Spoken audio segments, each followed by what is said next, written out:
Non, mais en fait, cette différence, comment est-ce qu'elle se matérialise? Comment est-ce que... Il n'y a aucune différence maintenant. C'est un régime à parti unique de style communiste.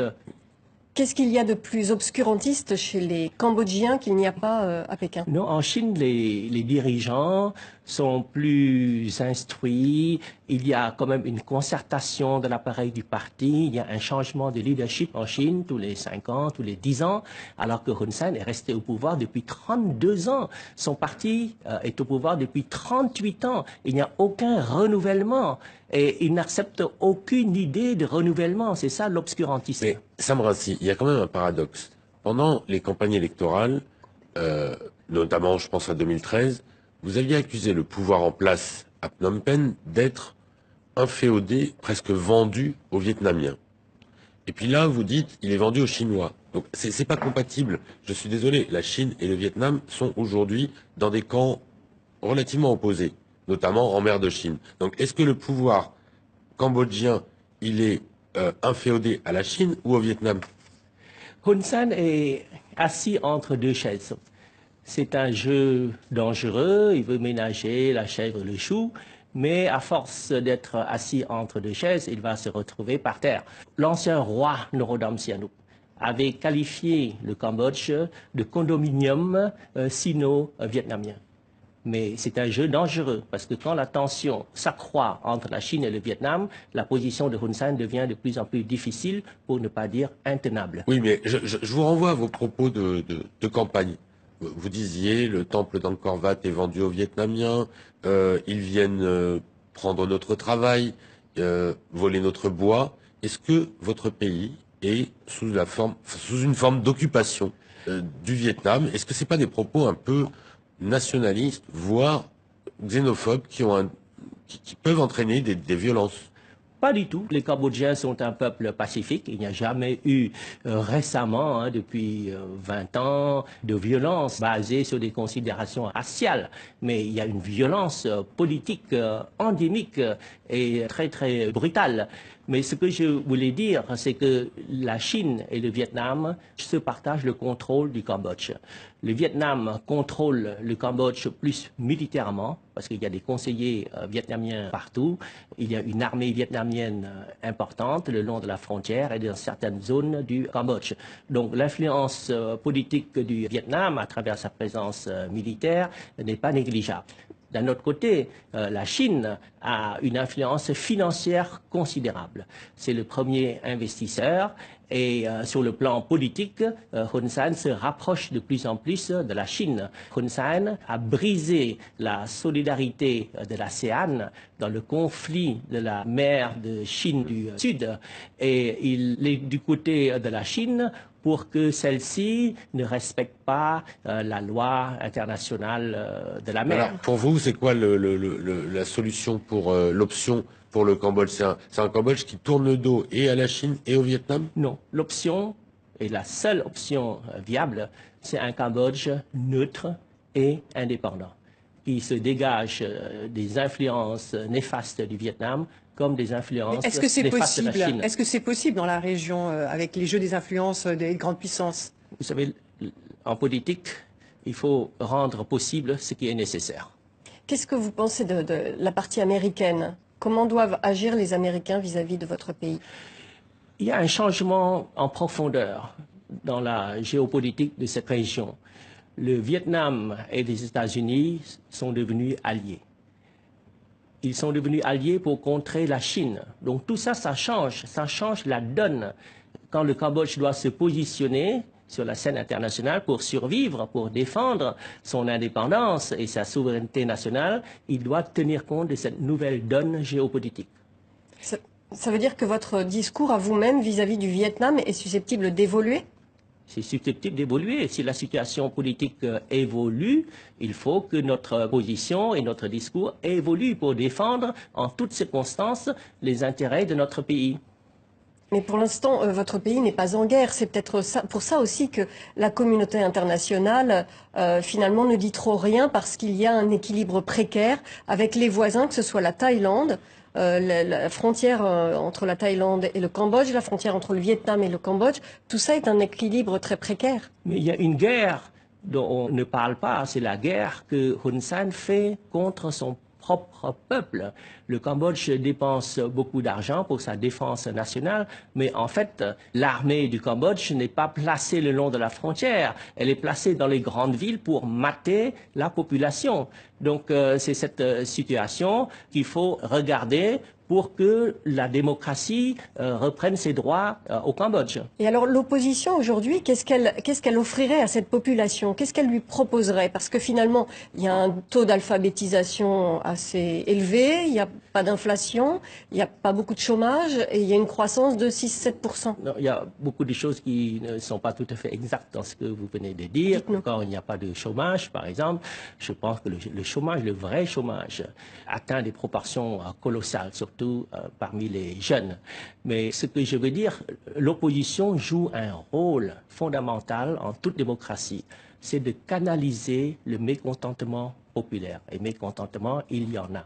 Et quand Hun Sen a dissous le parti d'opposition, le seul parti représenté à l'Assemblée nationale pour tenir tête à Hun Sen, alors là, la population, elle est désespérée. Elle ne sait plus comment s'exprimer. C'est là qu'il y a un risque de guerre civile. L'opposition a joué un rôle de canalisation des mécontentements, mais il n'y a plus ce rôle-là qu'on peut jouer, alors ça ouvre la voie à la violence, à la guerre civile.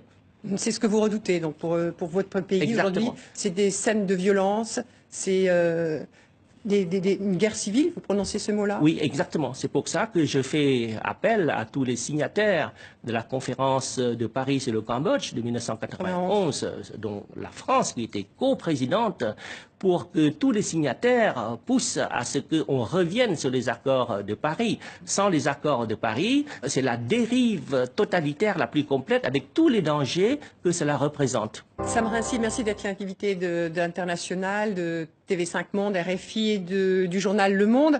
Alors, l'opposition politique n'est pas la seule à être contrainte aujourd'hui au Cambodge. Il y a eu l'été dernier la fermeture de plusieurs organes de presse. L'un d'entre eux, le The Cambodia Daily, a titré pour sa dernière parution une descente vers une dictature pleine et entière. Des ONG ont été interdites. Et en juillet 2016, un analyste politique, Kem Ley, était assassiné. Selon les autorités, c'est une dette non remboursée qui est à l'origine de ce meurtre.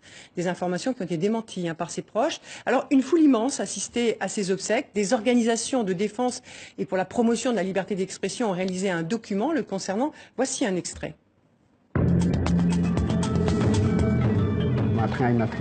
Des milliers de personnes sont venues chaque jour présenter leur respect au corps de Kem Ley.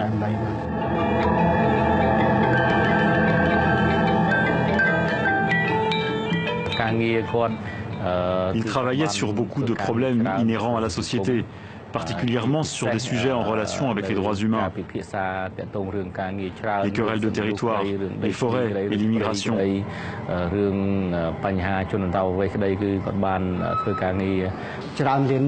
millions de personnes savaient qu'il disait la vérité, parce qu'il a passé beaucoup de temps avec les populations locales, en particulier en milieu rural, où il enquêtait sur les questions sociales.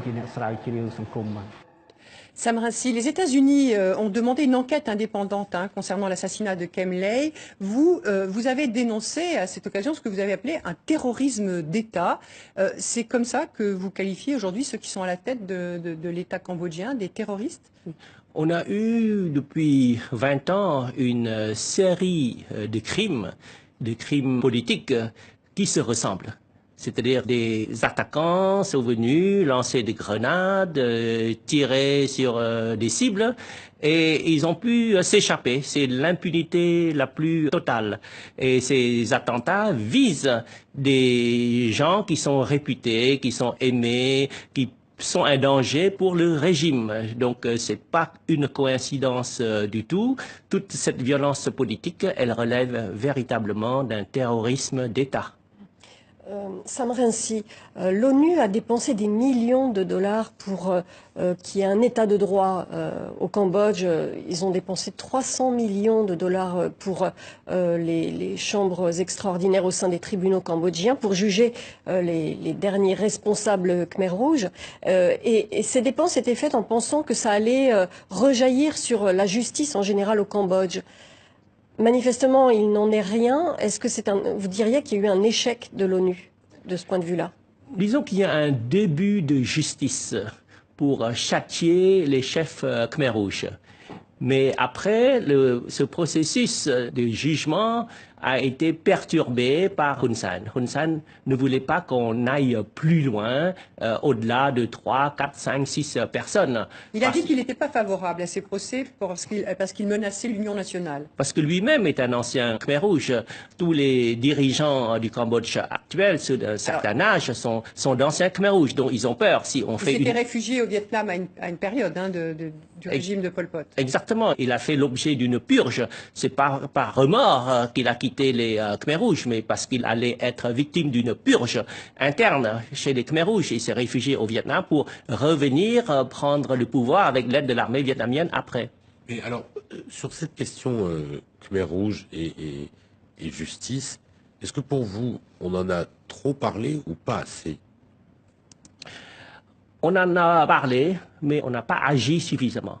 On laisse Hun Sen bloquer le tribunal international, un mix khmero-international, pour juger les Khmer Rouges. Parce que Pol Pot n'a pas été seul. Ils étaient plus de 6 ou 7 personnes à tuer presque 2 millions de personnes. Les massacres, les génocides étaient assez décentralisés.